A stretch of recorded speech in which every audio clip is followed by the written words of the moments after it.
Ryan, and we are back with the GSMC Wrestling Laureate podcast, brought to you by the GSMC Sports Network. I'm your favorite wrestling fan here. Every Monday night live on the GSMC Sports Network, talk about the greatest thing in the world, professional wrestling, 8 p.m. Pacific time, 11 p.m. Eastern time. Here to talk about some good old-fashioned wrestling. So make sure you guys Superman punch that like and subscribe button to the show. All right, just kind of reflect on what we talked about right quick. We had our WWE SmackDown review. Now we talked about Monday Night Raw. And without further ado, we're going to jump into the ring of TNA Impact and the world of Ring of Honor. So let's go ahead and do it. I'm going to go ahead and bring up some notes right quick. Let's go ahead and start off with some TNA Impact. So, of course, we had TNA.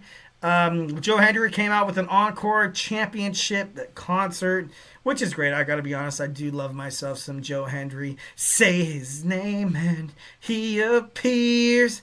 I believe in Joe Hendry. If you didn't clap your hands, you're a disgrace to the world. I'm just kidding. No. Moving on. Joe Hendry was interrupted by the Colognes making their TNA debut. Eddie and Orlando Colon are about to deliver a 2-on-1 assault to Joe Hendry when lights go out, and it's Elijah. Obviously, if you don't know who Elijah is, it's Elias. Oh my God, what was his main thing in WWE? We want Elias? No. God, what was it? WWE stands for, Walk with Elias. What does WWE stand for? Walk with Elias. And you know what? That's a babyface. I gotta be honest, Elias was pretty good. Pretty damn good. I got, definitely, love seeing him in WWE, obviously, as a babyface. But, as a heel, it was a little stale. I think he was with the running crew of, when Dolph Ziggler and, Drew McIntyre were Raw Tag Team Champions. I think he was, part of the little, band of, hooligans. But, it's kind of cool to see Elijah come back. I definitely knew that he was going to make it back to WWE. And when I say that, is like when he signs with TNA, be like, hey, you know what? We have a partnership with WWE NXT. You have a shot if you want it. Because Elias, on his way out of WWE, he had his twin brother Ezekiel. The storyline, it was buyable. It was very.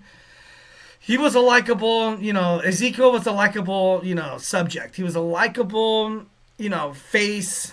At the time, he just basically went clean cut. It was kind of funny.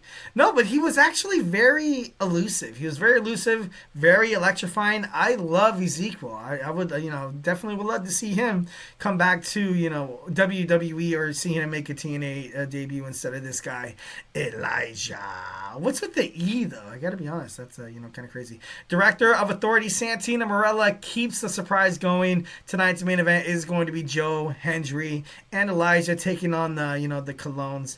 Hendry and Elijah join forces for an epic concert, which is look at the highlights. It's actually pretty damn cool. So Gia Miller interviews Leon Slater, who was confident as he prepares for a battle with JDC.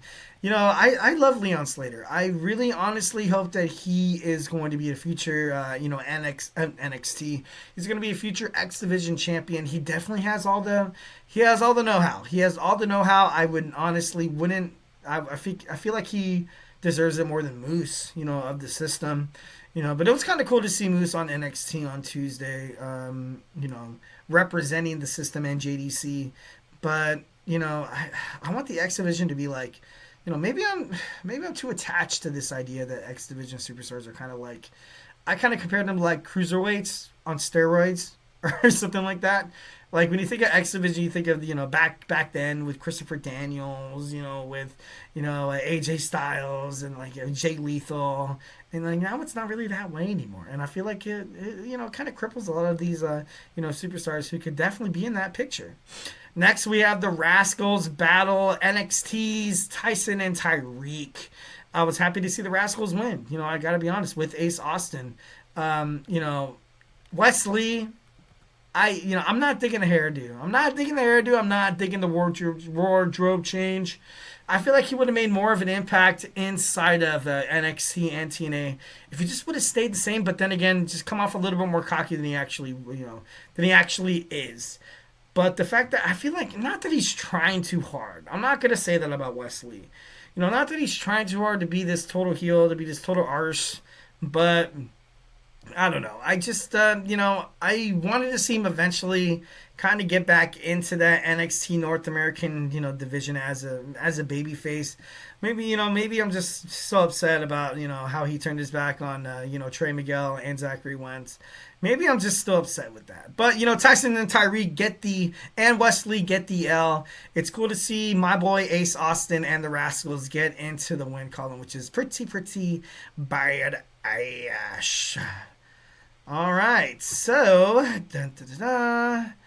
next we have Lei Ying Lee defeat Rosemary, and Rosemary once again, getting back into that loss column. I kind of thought Rosemary was like on her way up to like into bigger, better, like brighter future. But it seems like she kind of fell off a little bit on TNA. Obviously, she could definitely bounce back. She kind of has that. It feels like a lot of her career has been kind of like up and down, up and down. 1 minute she strikes like lightning. Some minutes she sinks like quicksand. Not too sure, but, Rosemary, obviously, after the match, getting her due diligence, spraying mist into the eyes of Lee. So, she blinded with green mist. What's up with this green mist nowadays? It's, kind of crazy. All right, so the Northern Armory, obviously their leader, Eric Young, after defeating Josh Alexander in his farewell match last week. Young claims that Judas Icarus and Travis Williams were pawns under Josh Alexander's leadership, but under his, they will be champions. Young says that he is the foundation, the lifeblood, and the gatekeeper of TNA. Honestly, can't really debate that. Young is bold enough to ask Steve Maclin to join the ranks of the Northern Armory, but he is nowhere to be found. So we probably found a new little feud coming along here. So yeah. Mustafa Ali interrupts an AA meeting to deliver a message to Mike Santana.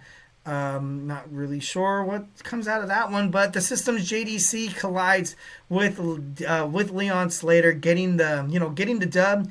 JDC obviously, with the flying forearm, Slater soars over the corner turnbuckles, crashing into JDC on the floor. JDC slams him on the chair to gain control and continues the assault with the kendo stick. Slater puts him through a table with the Swanton 450 from the top rope to the outside. Slater goes for the pin, but the rest of the System get involved, putting Slater through the table. JDC obviously scoring the win off of some BS. Terrible.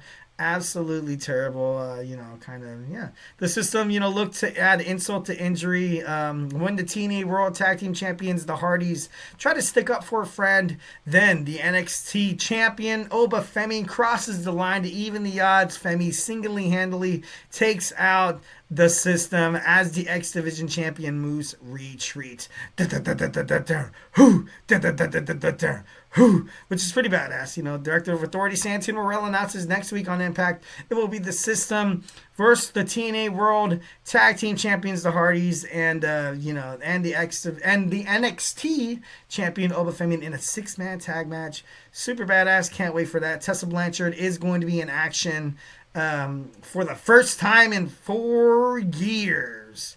Cool. Just kidding. No, but she has to wrestle or she's fired. Knockouts World Champion Masha Slamovich is out, and she tells Blanchard that she hopes she isn't fired until she gets a chance to brutalize her. Slamovich offers to face Blanchard's scheduled opponent tonight, and it is on. Obviously, Knockouts World Champion Masha Slamovich takes on Mila Moore, kicking ass after the match. NXT's Cora Jade attacks Slamovich from behind, taking her out with Jaded.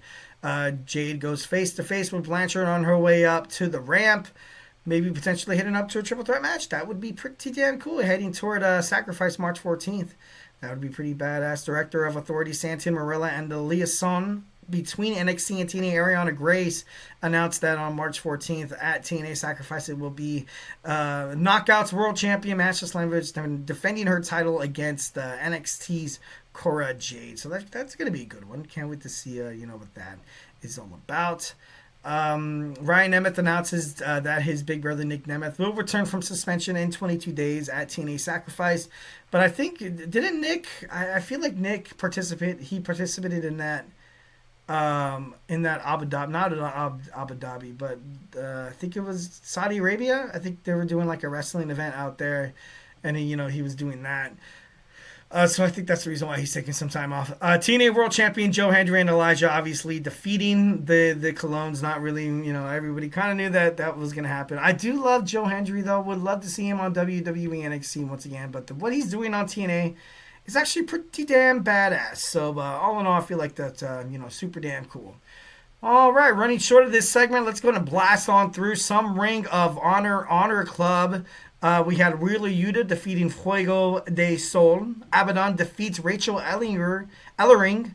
The Outrunners Top Flight and the Von Erichs defeat the Frat House and the Premier Athletes. Billie Starkz with Athena gets back into the win column, taking on by defeating Hyun. Commander defeated Lee Johnson. The Gates of Agony defeated Exodus Prime. Hechicero, Barbaro, Cavernario, and Soberano Jr. defeated Sammy Guevara, Dark Panther, and Fuego. Also during the show, a video package airs of Women's Television Champion Red Velvet. Obviously, you can check that out online. What other highlights do they have here? No, that's pretty much it. But yeah, make sure you guys check out some Ring of Honor. Make sure you guys check out TNA Impact as well. Thursday night wrestling review. Usually I do it on Fridays. But, since I'm, only live one day a week, choose to share it with you guys today of all days.